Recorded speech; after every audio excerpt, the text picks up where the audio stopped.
তোমরা আমার পাশের ভিউটা দেখেই বুঝতে পারছো আজকে আমরা বর্তিবিলে ঘুরতে এসেছি। এখন তোমাদের দেখাবো সামনে বর্তিবিলে মানে লোকজন এসেছে পিকনিক করতে। আর আজকে 31শে ডিসেম্বর, তোমাদের দেখাচ্ছি চলো।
গাইস তোমরা ওই দিকটাও দেখতে পাচ্ছ পিকনিক হচ্ছে। আর তোমাদের যেরকমটা বলেছিলাম তোমরা 31শে ডিসেম্বর আসতে পারতে।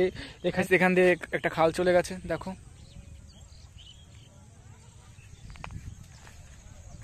আর সবাই এখনো বর্তিবিল আসছে ঘুরতে। সন্ধ্যা হয়ে গেছে তারপরে বর্তিবিল এখনো ঘুরতে আসছে। এই গাইস তোমরা যেরকমটা দেখতে পারলে বর্তিবিলে অনেক টুরিস্টরা ঘুরতে এসেছে। আর বর্তিবিলে ঘোরার জন্য একটা বেস্ট জায়গা আমি মনে করি পার্সোনালি, কারণ এখানে কোনো টাকা লাগে না ঘোরার জন্য। আর অন্য স্পট যে মানে যে জায়গাগুলো আছে সেখানে মানে ঘোরার জন্য প্রচুর টাকা লাগে। আর মানে 8,000 টাকাও দিয়ে স্পট ভাড়া করতে, এখানে কোনো টাকা লাগে না। আর সেই জন্য আমি তোমাদের এইটাই মানে রিকমেন্ড করতে চাচ্ছিলাম যে তোমরা এখানে আসো, ঘুরে যাও। আর এখানে কোনো টাকা লাগে না, ফ্রিতেই মানে ঘুরতে পারো সব জায়গা। দেখতে পাচ্ছ ওদিকটা কয়েকটা দোকান বসেছে। আর দেখো দোকানে কি ভিড়। আর এখন দেখো ওদিকটা গাড়ি করে বর্তিবিলে সব লোক ঘুরতে আসছে। আর বর্তিবিলে সবসময় লোক থাকে এখানে।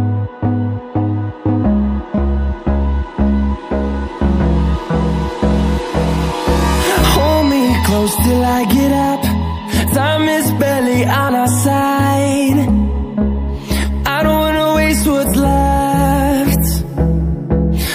গাইস তোমাদের ভিডিওটা কেমন লাগলো অবশ্যই কমেন্ট করে বলবে। আর এই ভিডিও এখানে শেষ করছি।